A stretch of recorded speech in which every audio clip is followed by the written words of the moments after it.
मित्रों, यह जो आप मेरे पीछे देख रहे हो वो है धारी देवी मंदिर जो उत्तराखंड में स्थित है।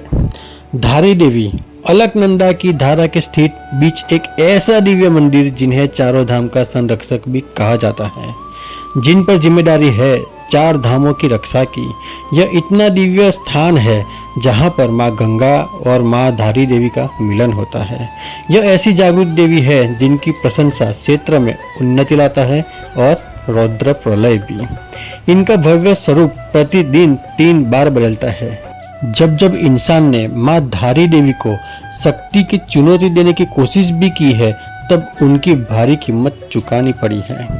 तो चलिए मेरे साथ उत्तराखंड की सबसे जागृत देवी के दर्शन के लिए, जो सौम्य भी है तो प्रलय भी, जो अन्नपूर्णा है तो रौद्र भी, जो शीतल है तो ज्वाला भी, अलकनंदा निवास पर राज करने वाली माँ धारा देवी माता।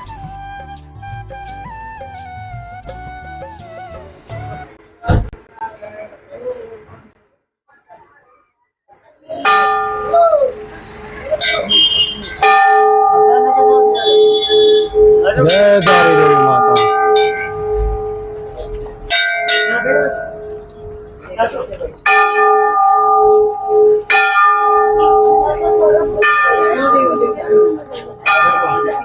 હવે આપણે અહીંયાથી નીચે જઈશું અને મંદિરમાં દર્શન કરવાનો હું તમને ટ્રાય કરીશ।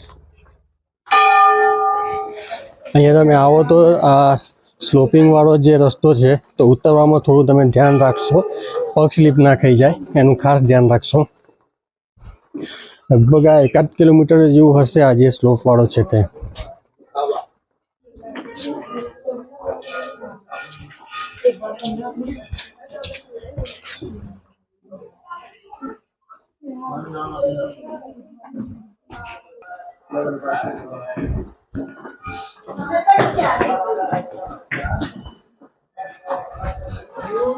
ઉતરવામાં તો વાંધો આવવાનો નથી, મસ્ત ઉતરી ગઈ સ્લોપી છે એટલે, પણ પાછા રિટર્ન થવાના ટાઈમે પગની વાટ લાગવાની છે, કારણ કે આ બધું જેટલું ઉતર્યા છે બધું ઉપર ચડીને જવાનું છે।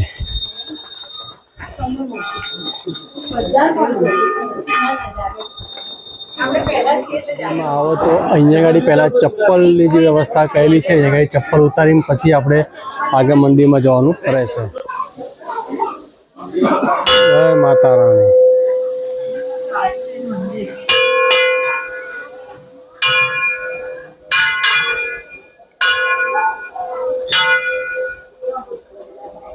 આપણે જે ઉપરથી જોયું હતું તે જગ્યાએ આપણે ગાડી આવી ગયા છે।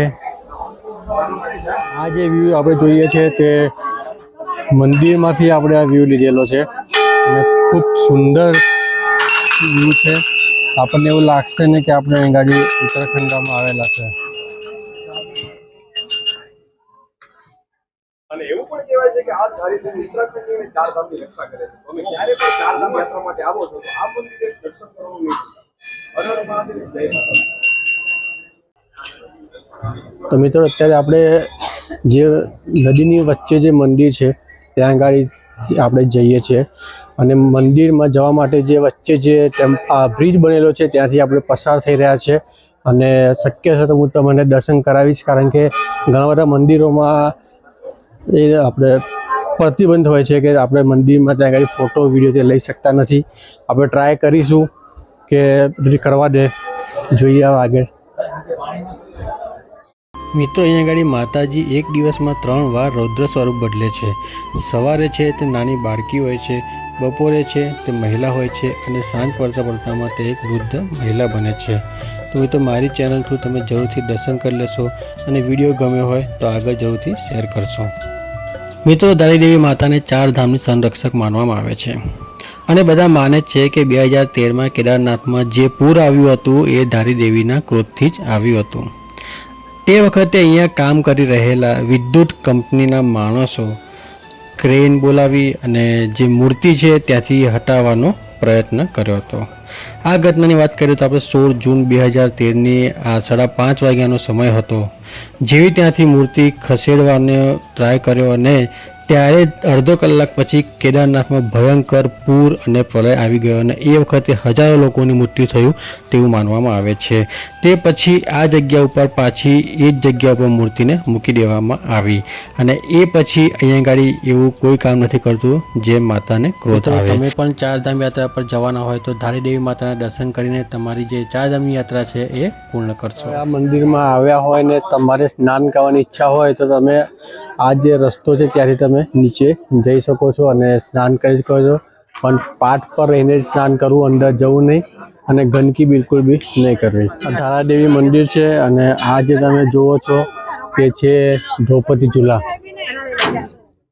અહીંયા ગાડી જે બધી ઘણા બધા જે છે તે યુટ્યુબરો આવેલા છે અને બધા ફોટોગ્રાફી કરી રહ્યા છે દ્રૌપદી ઝૂલામાં.